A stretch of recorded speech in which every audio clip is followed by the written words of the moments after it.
Então, vamos falar um pouquinho sobre quem fundou, quem começou essa história para o sistema urbano. Foi o mestre Irineu. Vamos falar um pouquinho sobre ele, como é que os costumes, a forma de fazer o asca, do jeito que nós estamos acostumados, se estabeleceu entre nós.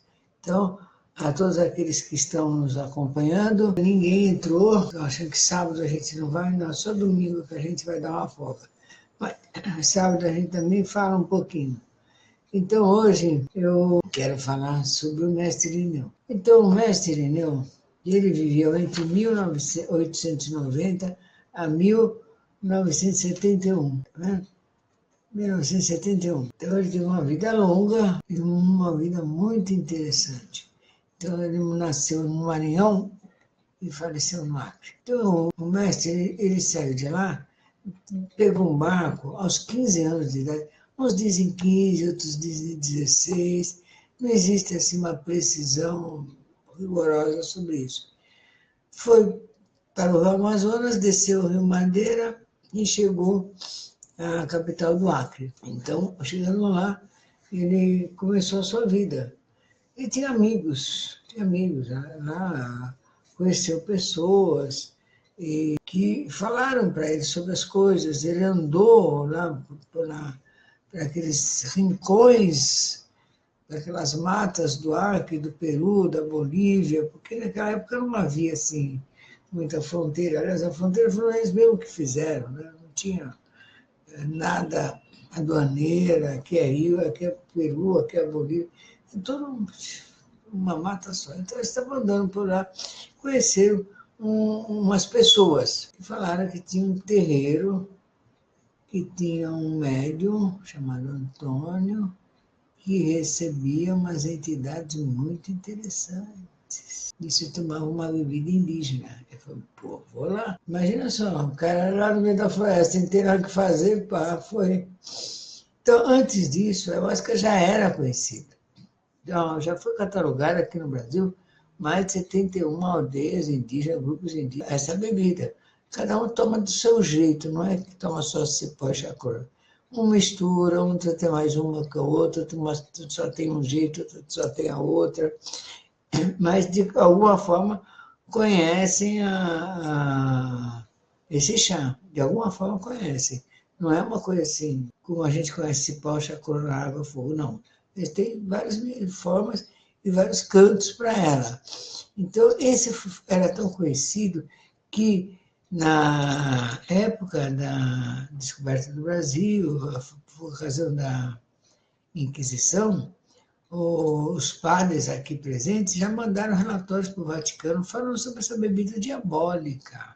Já falavam que ela era diabólica, que ela tirava a pessoa do seu senso, que ela não era uma coisa assim, que a pessoa ficava, mudava a consciência da pessoa, quer dizer, tirava a pessoa liberta do pensamento, e que isso era muito perigoso, isso era aquilo. Aí, então, os padres da Santa Inquisição proibiram a ayahuasca. Coisa que tem gente querendo proibir a ayahuasca até hoje. Até hoje tem. A Holanda mesmo agora acabou de proibir. Eles liberam a maconha, liberam a cocaína, liberam a heroína e proíbem a ayahuasca. Então, vai entender essas coisas. Né? Então, a ayahuasca, porque ela ensina, né? Ela é revolucionária. As outras coisas destroem o pensamento. A ayahuasca constrói, ela melhora. Então, é isso. Então, na Inquisição, Santa Inquisição, na Inquisição, me recuso a usar a palavra Santa Inquisição, porque não é possível isso. Eles proibiram a ayahuasca. Então, era proibida, uma planta diabólica, uma planta ruim, que quem tomava isso era conhecido como pessoa assim, de índole ruim, má, sabe, coisa do demônio. E até hoje tem pessoas que fazem essas identificações. Ainda deve ser pessoas assim, que viveram naquela encarnação, são a reencarnação daquelas pessoas, o encosto daqueles padres que proibiram uma coisa assim, tem gente alguma coisa assim. E o mestre Irineu veio para cá, não sabia nada, ele não estava, ele veio do Maranhão, onde a mãe dele frequentava o tambor de Minas. É outra história, não tinha nada a ver com católico, era espírita, tá. Aqui, ele chegou aqui, e viu, foi nesse centro desses irmãos, que falaram até que eram irmãos dele, outros dizendo que eram sobrinhos dele, outros disseram que eram primos dele. Não, aí cada um vai dizendo uma coisa, mas na realidade devia ser amigos dele. Amigos dele. A história, com o passar do tempo, ela vai ganhando assim, uma mitologia que você nem sabe direito onde é, mas eram amigos dele, não eram parentes, parece-me que o senhor Daniel Serra não confirma que eles eram parentes realmente. Então, e um deles recebeu uma entidade com tal força de representação que muita gente nem acha que é entidade, mas é entidade, porque ela teve vida uns 200 anos antes daquela data, então não é possível que aquela entidade esteja vivendo 200 anos. Como é que chamava a força? A entidade, eu escrevi aqui o nome, que eu sempre esqueço. Onde está? Pô, acabei de esquecer, não é possível. Dom Crescêncio Pisango. Dom Crescêncio Pisango. Então, Dom Crescêncio Pisango, que era um xamã peruano que tinha estado em contato com os incas, que conheceu os incas, ele ficou responsável pelo conhecimento do mistério de como se fazia essa planta, esse chá. E ele estava no plano segundo, todo o plano espiritual. No plano espiritual, sem ascender, sem sair para outro lugar, até que esperasse que alguém no plano encarnado viesse e tivesse condição de levar esse conhecimento adiante, para que ele não se perdesse. E quando ele viu o mestre Irineu chegou nesse terreiro poderoso, hein, gente? Terreiro bom, hein? Frequentado por espíritos de primeira linha, hein? É esse. Quando viu o mestre Irineu, falou, é ele. E falou claramente, é ele. Tanto que os irmãos fecharam o terreiro e acompanharam o mestre Irineu na sua aventura de conhecer o que era o cipó, o que era a chacota.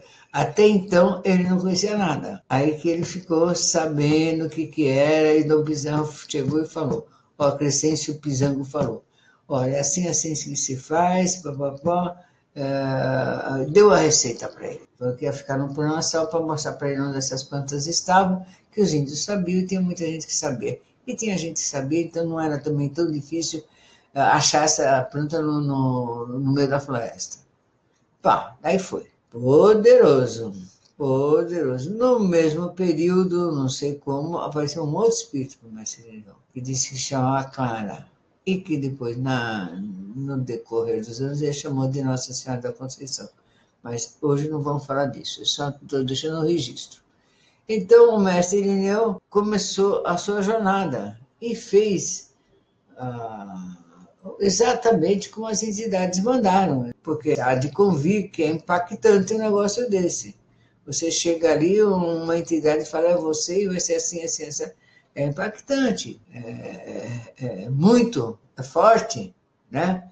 Então, aí, nesse período, já aqui no Brasil, começa a chegar, andando pelo Rio Negro, um pesquisador, Richard Spuster, em 1851.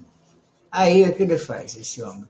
Ele vai lá pelo Rio Negro, anda em umas tribos mais próximas da Colômbia, da Venezuela, e acha ayahuasca e começa a estudar cientificamente a ayahuasca. Então, mas em 1909, funda-se no Brasil o ciclo esotérico da comunidade de pensamento. E o mestre Irineu se ligou rapidamente nisso. Então, o ciclo esotérico foi fundado por Antônio Rodrigues, um português, também,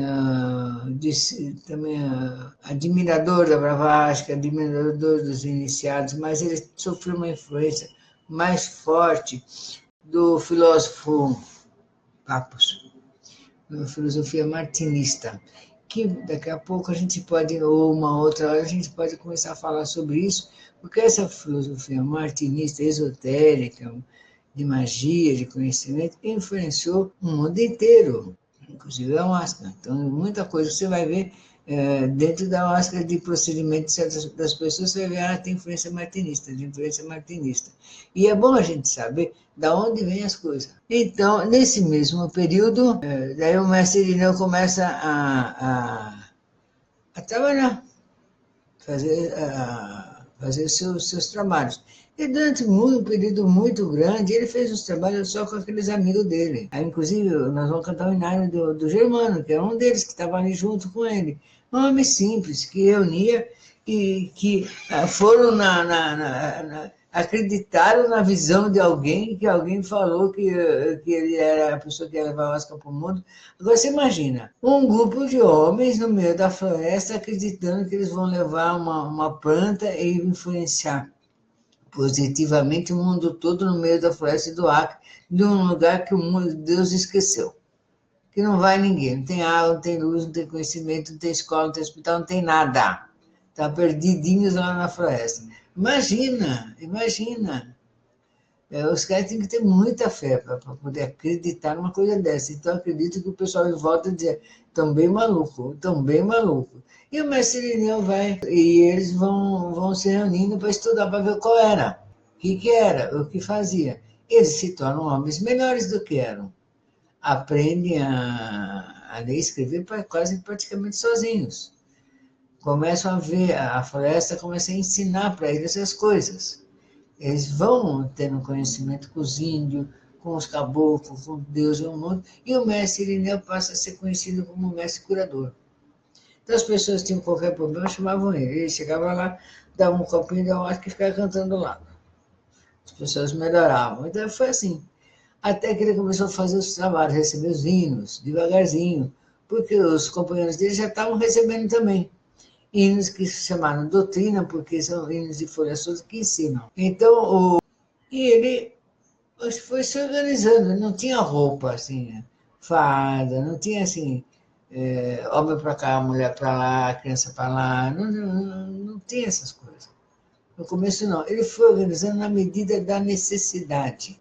Foi na necessidade. Foi quando você vê que depois o fardamento dele, do jeito que é agora, aquela roupa um babadinho verde, terno, ele veio quando ele casou pela terceira vez com a Marinha Chica. Foi nesse período que ele pôs essa roupa, que ele desenhou essa roupa. E pôs violão no trabalho, porque também não tinha. Também não tinha. Então, as coisas foram evoluindo, foram se transformando na medida do necessário. Então, e ele não fazia assim, ele tentou fazer, né? Dar autorização para as pessoas fazerem trabalhos, mas à medida que elas não agiam corretamente, ele também fechava os próprios trabalhos. Nessa ocasião, um pouco bem mais para frente, 1940, por aí, uma outra maranhense foi para Rondônia, a Chica Macaxeira, e abriu lá um terreiro de tambor de mina, tipo quase Umbanda, um pouquinho modificado. E dentro do tambor de mina do terreiro, ela tinha sessão de ayahuasca. Nesse período, quem aparece lá, cai lá como o dono da casa, e se torna o dono da casa, o Gabriel da Costa. E ele conhece a ayahuasca. E ele, 10 anos depois, foi em 1900 e eu acho que é 59, não sei se foi por aí, ele funda o UDB. Então, essa é a história. Então, mas nesse período, ele começa a arrumar, e a Umbanda começa a aparecer no Brasil em 1903 já. Então, já todas essas coisas vêm vindo junto. Então, foi uma surpresa religiosa para o universo brasileiro, o surgimento tanto da banda como da ayahuasca. Foi muito surpresa, porque até então todo mundo era obrigado a ser católico. Então foi uma surpresa no mundo. Então essas coisas viviam lá, então quem queria tomar ia lá. Então, realmente as notícias demoravam mais para chegar, as pessoas tinham receio de falar, então era tido as coisas com muito reserva, e ninguém falava quase nada. Então, quem ficava sabendo das coisas? Quem ficava muito doente, que estava com a vida em risco, que estava à busca de uma cura, aí acabava ia bater lá. E depois que se curava, saía dando testemunho. Olha, pode falar o que quiser, mas me curei assim. Bom, e assim foi que a fama do mestre Irineu se fez. Mas dentro dos trabalhos de ayahuasca, ele começou a organizar a filha. Porque o pessoal lá, do caboclo, sabe, do mato, coisa difícil, gente difícil de lidar, que chegava ali com muito problema. Então ele não podia deixar homem e mulher junto, porque dava problema, dava. Por meio de tudo quanto era jeito. Então, ele separava inclusive o banheiro. Então, ele fez uma fila de homens solteiros, uma fila de homens casados, outra uma fila de mulheres solteiras, uma fila de mulheres casadas. E separou. Então, ele fez assim para eles saberem que quem era solteiro, quem era casado, para não haver confusão, impôs um certo tipo de moral ali dentro. E ele não deixava a turma bagunçar lá, não deixava mesmo. Então, e a turma respeitava. E aí começou isso aí que a gente vê até hoje, as filhas perfilados, eles têm filho dos homens solteiros, dos homens casados, a mesma coisa das mulheres. Um na frente do outro, fazendo aquela dança de dois para cá, dois para lá, para manter, porque toda aquela gente sentada na cadeira não dava. E a tradição indígena, eles não usam cadeira. É difícil, eles não usam cadeira. Então não dava. Então eles fizeram de pé. Então todos os rituais indígenas são de pé. Ele também fez de pé. Então aí o que eu estava querendo falar, os outros trabalhos do seu, que vieram depois, eles, do mestre Neu, eram sentados, eram de pé, e havia separação, como manda a tradição judaico-cristã, homem de um lado, mulher do outro. A Igreja Católica agora que está começando, agora, há um pouco tempo com a reforma, com a última reforma, que os homens e as mulheres sentam onde querem. Mas, em geral, se fez divisão. Nos tempos judaicos, ainda há divisão, de homens de um lado, mulher do outro, homens embaixo, mulher em cima, tipo assim, né?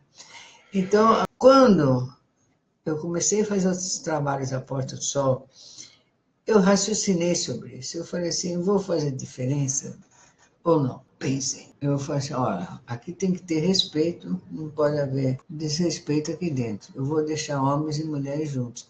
O primeiro desrespeito que houver, o primeiro problema que eu tiver, eu separo. Até agora não teve. Então, meu arroz foi banheiro.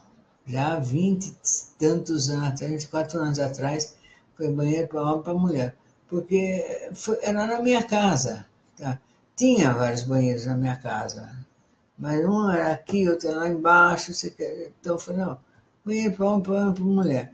Eu falei, só não fecha a porta. E põe um guardião na porta. Então, um guardião, uma guardiã na porta para... E falei a mesma coisa. O primeiro problema que eu tiver, eu fecho. Até agora não teve. Se tiver, daí a gente muda a história. Então eu decidi dessa forma. E não pus mais, já nos tempos modernos, a separação. Homens solteiros, mulher solteira, homens casados, mulher casada, mulher solteira, virgem, de não virgem. Então, eu não fiz essa separação, porque a gente já está nos tempos modernos. Então, eu tinha casais que eram juntos, casados, se apresentavam para a gente como casados, mas não eram casados legalmente. Então, eu me perguntava, é casado ou não é casado? E tinha gente que estava 3 meses juntos e dizia que era casado. Eu falei, como é que é? Então, resolvi não fazer separação de casado e solteiro, porque nos tempos modernos isso era muito complicado. Você tem que fazer uma investigação e a dona ia mentir pra caramba para você, isso que era. Então eu fiz isso, não fiz separação nem entre homens, nem entre mulheres, e nem pelo estado civil das pessoas. Aí, na evolução dos tempos, na liberação dos costumes, aí você, e os transexuais, como é que faz? Eu sei lá, se a pessoa, mas se nasce homem, tem tudo que um homem tem, é um homem. Então, infelizmente, tem que... Como é tudo misturado, também não tem problema nisso. E eu não tenho nada a ver com isso, entendeu? Então, já não teve esse problema, porque não teve essa separação, nem para homens, nem para mulheres. Então, se apareceu alguma, foi bem feito, porque eu nem percebi nada. Então, nunca discriminei nada nem ninguém, de jeito nenhum. Nem pela sua condição sexual, nem pela sua idade, nem por nada, nada. Porque nós já estávamos vivendo, eu já não estava a fazer um trabalho no meio da floresta, como era no caso do mestre Irineu, eu já estava fazendo trabalho no sistema urbano, onde as coisas já estavam bem diferentes. E eu usei já de cara, já usei o violão. Eu não tinha muito violão, eu tinha carimba, eu usava carimba. Eu não tinha como usar violão, então eu fui numa loja e comprei carimba, aquele instrumento africano que eu tocava, para fazer um som, além do maracá. Então, aí fiz o maracá, a princípio todo mundo usava maracá, depois eu comecei a restringir, porque o barulho era muito alto para os vizinhos, pus tambor, no princípio todo mundo usava tambor, depois diminuiu um pouco, por causa do barulho era muito alto para os vizinhos, e até que mesmo diminuindo os tambores, mesmo diminuindo o maracá, mesmo diminuindo o som das vozes, os vizinhos reclamaram, vieram lá, chamaram a polícia, não sei o que lá, que absurdo esse negócio, blá, blá, blá, blá. Daí a gente começou a fazer trabalho aonde desce. Então as pessoas ofereciam sua casa, seu quintal, a sua garagem, teatros, atores faziam em teatro, vários teatros que, nossa, a gente entrava assim, tudo no teatro, aquilo ensaiar uma peça chamada Falei com os Meus Índios na Floresta. Então, na cabeça deles, nós ensaiamos essa peça há 5 anos, nunca foi por ar, eram nossos trabalhos. Muito divertido, muito legal isso aí. Então, foi um tempo feliz, um tempo assim, adolescente, dos trabalhos nossos. Até que um dia nós ganhamos um terreno de um dos participantes. Ganhamos um terreno em Minas, longe, longe, longe, longe. Mas era o que eu pensei, era o que Deus estava dando para nós através das pessoas. Então fomos lá.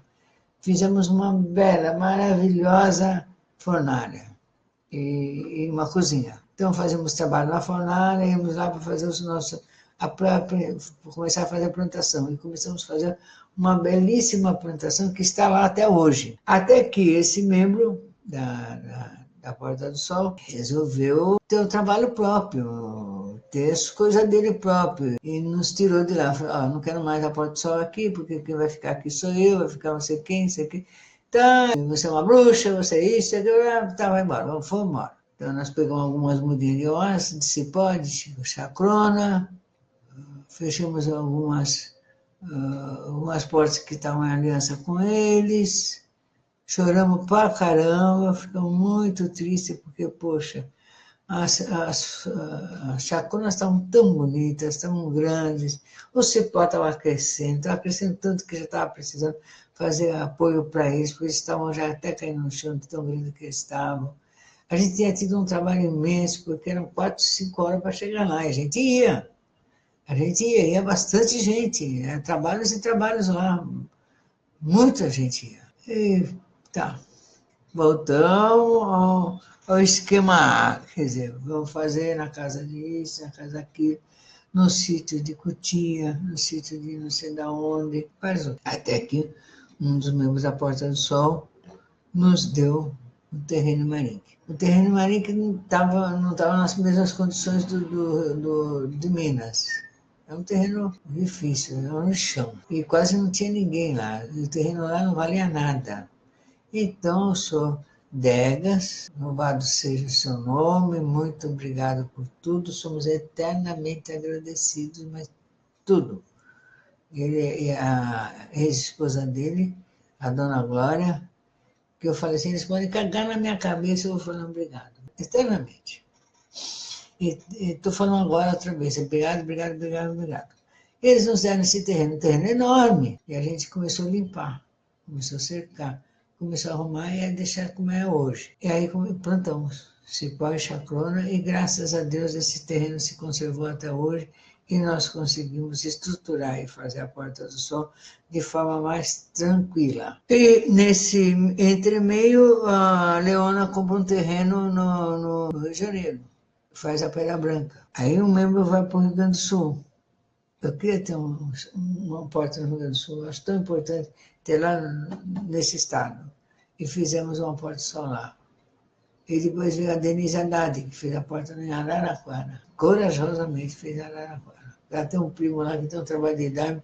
Vocês vissem o caldeirão do cara que ele faz a voz, que você vai, nossa senhora, precisa de guincho para puxar os panelas, assim, guincho mesmo, sabe?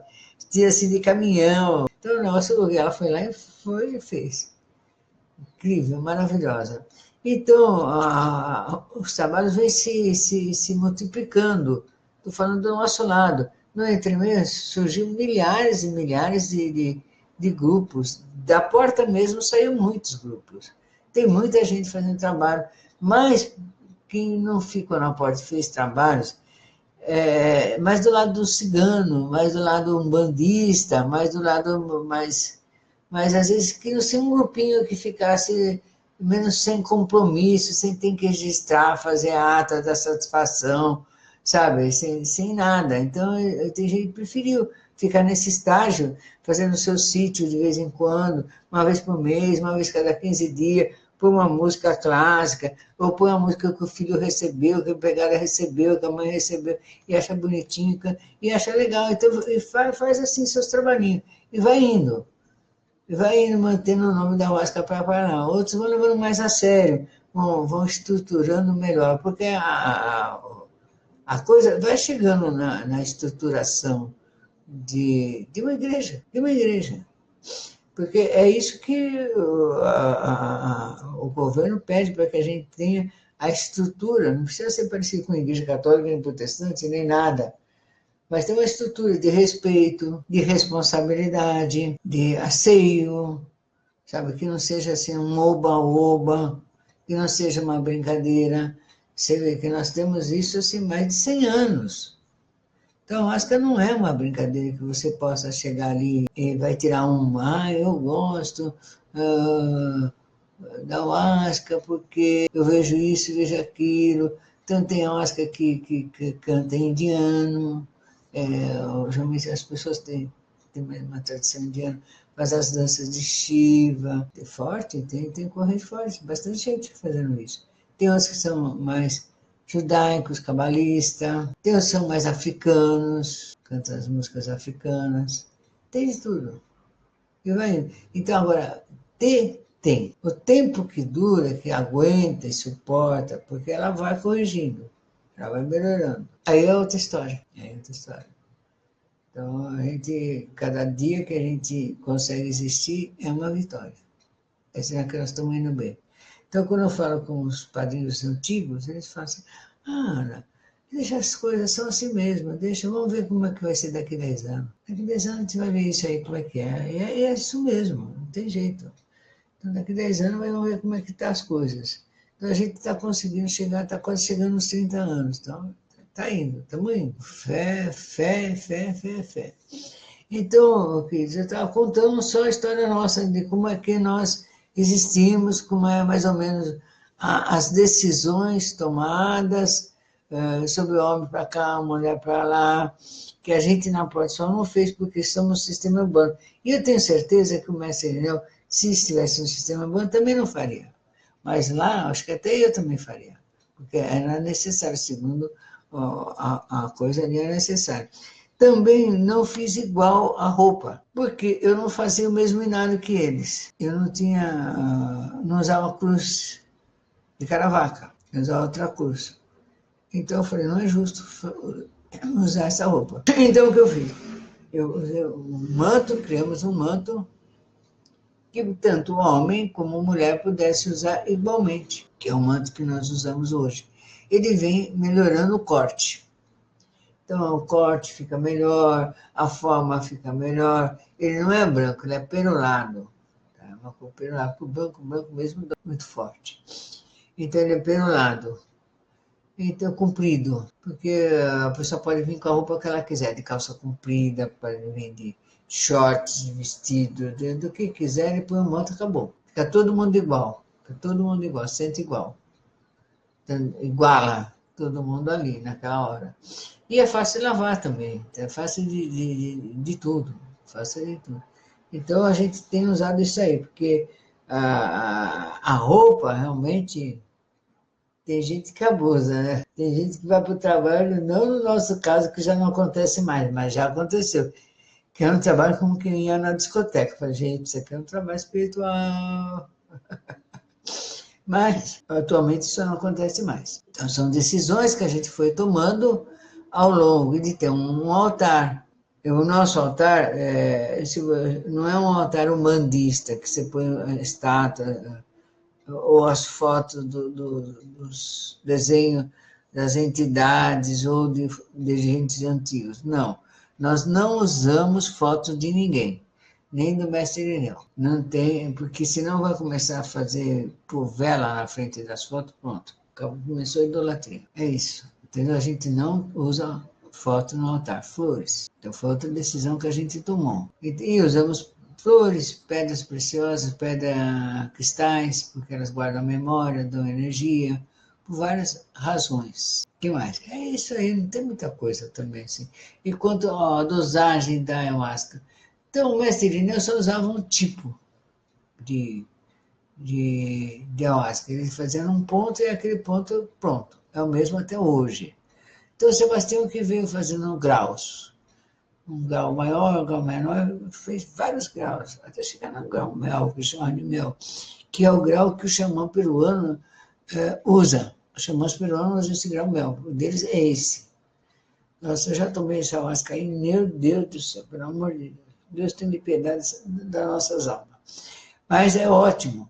Aí eu estamos fazendo, chegando próximo, não é bem perto, mas a gente ainda vai chegar.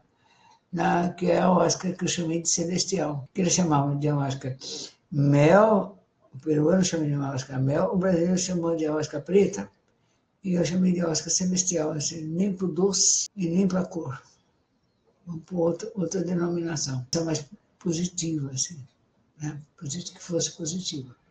Então a gente usou dois tipos de grau de ayahuasca. Por quê? Porque a gente faz dois trabalhos. A gente faz o trabalho de lua, que é um trabalho dedicado aos mortos, à comunicação com os mortos, e o trabalho de intercessão, que é a procura dos vivos e de pessoas que tenham problemas e queiram passar por intercessão espiritual. E sabem que se não for uma ayahuasca mais forte, não vai. Isso não é eles, é eu mesmo. Quanto que eu tomei, teve época que eu só tomava ela, porque se não fosse assim, eu não ia melhorar. Eu sabia que eu tinha umas questões de temperamento, de forma, até hoje ainda tem restício que ainda me dá dor de cabeça. Falei, nossa, fiz outra vez, não devia fazer essa coisa errada, não devia falar duro, não devia nem nada. Mas eu vejo no astral que tem uma coisa que fica assim, se não tem uma coisa que empurra, não vai. Então, a celestial é aquela que vai empurrar. Então, mas aí mesmo assim, não, decidimos não obrigar ninguém a tomar ayahuasca, não obrigar ninguém a tomar o que nós oferecemos. Quem quer e acha que essa decisão segue a regra. Quem não quer, faz o que quer. Então, eu morro de pena. A pessoa não, tem medo. Então, ela continua sofrendo e tendo seus problemas mais tempo. Mas, e o livre-arbítrio? Eu tenho que respeitar isso. Custou para me entender isso, mas eu entendi. Então, há alguns anos, a gente decidiu que uma pessoa, se quiser ir na Porta do Sol e não tomar máscara, pode ir. Ela quiser ir e tomar só um pouquinho, pode tomar, só um pouquinho. Não há problema. Quiser ir na Porta do Sol e não passar nunca por intercessão, pode ir também. Pronto. Então, respeito ao livre-arbítrio das pessoas. Tá certo? É isso. Então, já são 9 horas. Eu acho que sábado é o dia da gente estar descansando, outros estão terminando o seu dia de trabalho, vão se preparar para o trabalho da noite, que nós vamos fazer o quê? Uma concentração. Então, concentração não é ritual. Então, é quando a gente vai em outro lugar e canta os hinários companheiros do mestre. Então, queridos, até mais tarde, espero vê-los todos lá. Beijão, beijão e tenham todos um bom dia, um bom fim de semana a todos.